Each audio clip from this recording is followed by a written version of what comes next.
मीना, गर्भावस्था का अंतिम महीना है तुम्हारा। क्या तुमने प्रसव के लिए सारी तैयारियां कर ली है, जैसे कि मैंने तुम्हें बताई थी?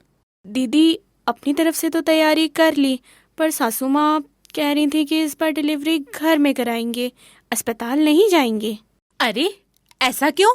दीदी, अब तो दूसरा प्रसव है। अम्मा कहती हैं कि डरने की कोई बात नहीं है, पास ही स्वास्थ्य केंद्र भी है, तो जरूरत पड़ने पर हम वहाँ की दीदी से भी बात कर लेंगे। अब देखिए, बहन की शादी भी अगले महीने है, ये सब कुछ एक साथ मुश्किल हो जाएगा, इसीलिए घर पर ही डिलीवरी करवाना सही होगा। सोहन भैया, प्रसव पहला हो या दूसरा, माँ और बच्चे की जान कीमती होती है। प्रसव में लापरवाही माँ और बच्चे दोनों के लिए हानिकारक हो सकती है। गांव में दाई के पास आपातकालीन स्थिति से निपटने के साधन नहीं होते हैं। इससे मीना और बच्चे दोनों की जान को खतरा हो सकता है।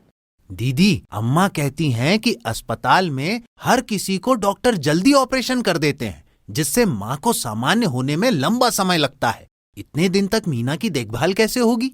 अरे सोहन भैया, ऐसा नहीं है। प्रसव के दौरान गंभीर जटिलताएं आने पर ही ऑपरेशन किया जाता है।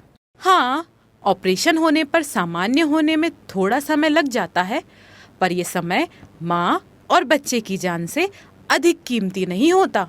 साथ ही संस्थागत प्रसव के बहुत सारे फायदे भी हैं। अब सुनो फायदे।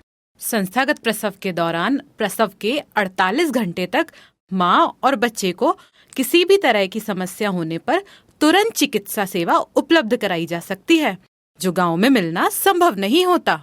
सरकारी अस्पताल में बिना किसी खर्च के सामान्य और ऑपरेशन दोनों ही तरह के प्रसव आसानी से हो जाते हैं। घर से अस्पताल और अस्पताल से घर के लिए मुफ्त एम्बुलेंस सेवा मिल जाती है। संस्थागत प्रसव में 1 साल तक बीमार पड़ने पर नवजात शिशु को मुफ्त इलाज का प्रावधान है। जननी सुरक्षा योजना और प्रधानमंत्री मातृ वंदना योजना में भी आपको राशि मिलती है और बच्चे का जन्म प्रमाण पत्र भी बन जाता है। दीदी, आप सही कह रही हैं। मेरे मन में थोड़ी सी दुविधा थी, पर अब वो आपकी बातों से दूर हो गई है।